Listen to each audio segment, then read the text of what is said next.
Welcome back, Focus Learners. Day 37, Part 3 of our Explainer series is here, and man, we are setting the stage to explore the absolute most advanced concept we've tackled so far, purple teaming. We're going to take our source materials and map out exactly how defense and offense come together, and, really importantly, how you can evolve your career in this incredible industry. So I want you to think about this question straight from our source script.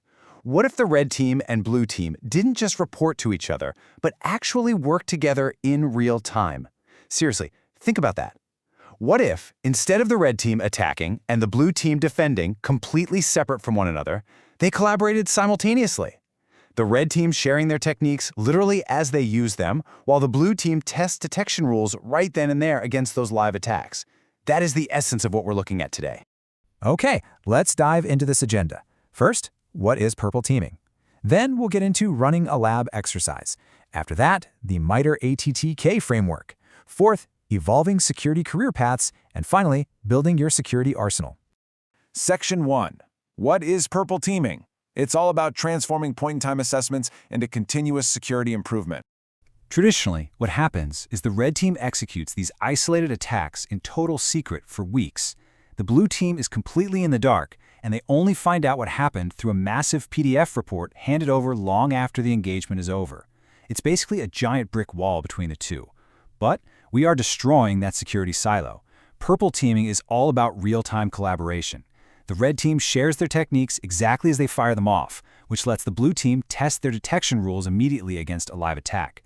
It's totally constructive rather than just being competitive. And this brilliantly illustrates the continuous improvement loop that makes purple teaming so incredibly powerful. Just follow the flow here. The red side executes a technique. Instantly, they provide real-time feedback to the blue side then jumps into their SIEM logs to check for coverage.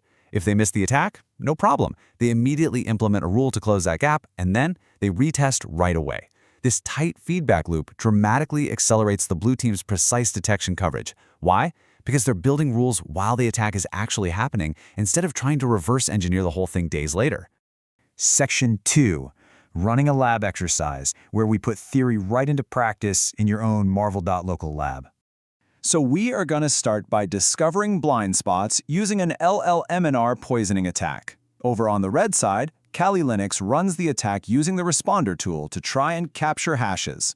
On the blue side, our monitor on DC01 checks the Windows security logs, specifically hunting for event ID 4625. Those are your failed authentication attempts. But look at the reality here. The attack actually succeeds. It captures credentials right on the network, but it generates 0 direct Active Directory event logs. It leaves absolutely no local trace. Guys, this is a massive detection gap. So how do we methodically work our way through this? Well, here are the 5 steps. Step 1, you execute that responder attack. Step 2, you check the logs for event ID 4625. But step 3, this is where the magic really happens. Analyze the gap. Because LLMNR poisoning leaves no local Windows event log trace, if you're only relying on local logs, the attack is going to succeed completely invisibly. Once you realize that, you move right to step 4 to implement network visibility, and finally step 5. You repeat and scale the process. Let's look at exactly how to execute that 4th step, closing the gap.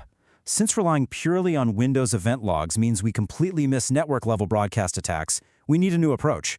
By deploying Zeek or Suricata directly onto the lab network, we can actually capture that traffic and generate alerts specifically for LMNR broadcasts. The end result of this purple team exercise, that blind spot is entirely eliminated. Let's move to and see how this builds when we expand the scope to other techniques. You basically apply this exact same core directive.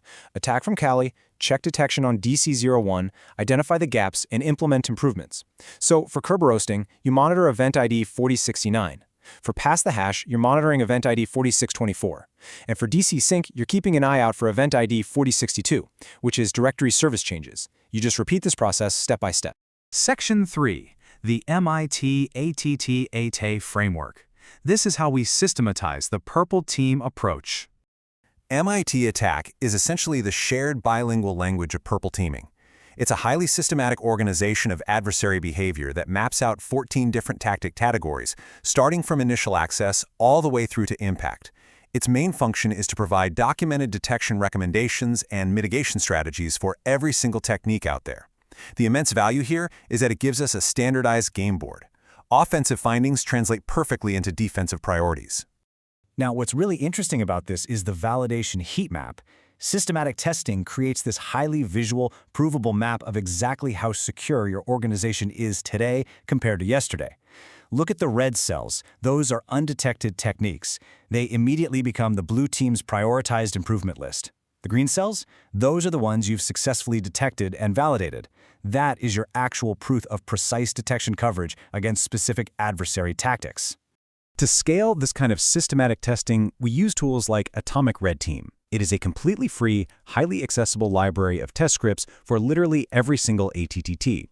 It automates adversary behavior, for example, invoking a specific PowerShell command using invoke atomic test T1059.001.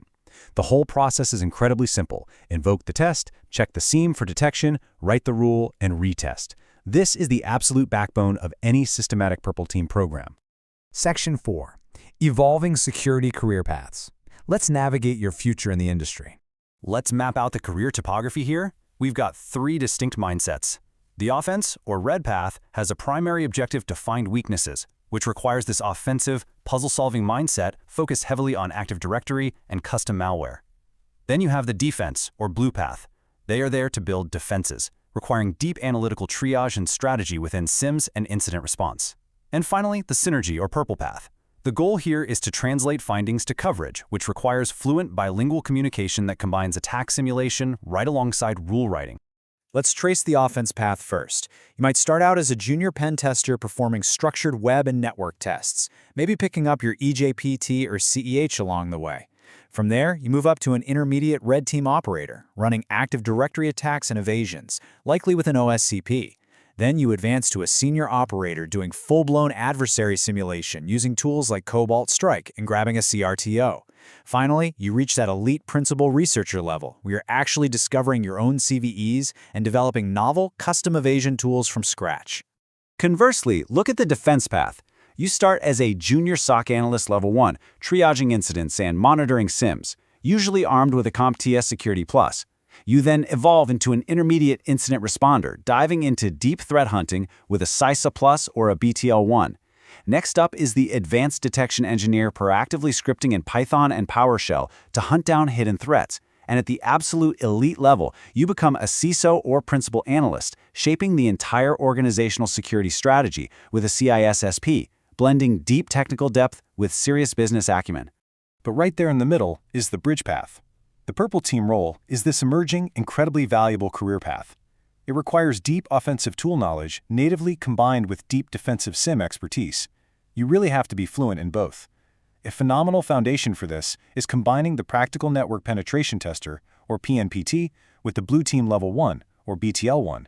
This establishes a true bilingual security fluency, making you just incredibly valuable to any organization. Section 5. Building your security arsenal. Taking the next steps today. So the crucial point is getting hands-on. If you want to build a red team lab, practice Cobalt Strike via Hack the Box Pro Labs, study malware development, and start contributing to open source tooling. For your blue team lab, knock out the free Splunk training, deploy Security Onion in your own lab, and practice threat hunting on Blue Team Labs online. And to build a purple team lab, you just combine both. Run those Atomic Red Team exercises locally and build a personal library of detection rules mapped directly to MITRE ATT&CK techniques. Remember, the red team and the blue team are not opposing forces. They are literally 2 sides of the exact same coin.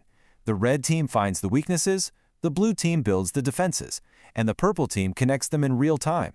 They both serve the exact same master, making the organization more secure. As our source material so brilliantly concludes, choose your side, or choose both, but choose now and start building. And that wraps up Day 37. Get ready, because in Day 38's explainer, we are going to dive into threat intelligence to understand exactly how security teams stay ahead of attacks before they even happen. I'll leave you with this final thought to carry with you. If both teams serve the exact same master, will you be the one to bridge the gap? And what will you build in your lab first? Keep learning, keep building, and I will see you in the next explainer.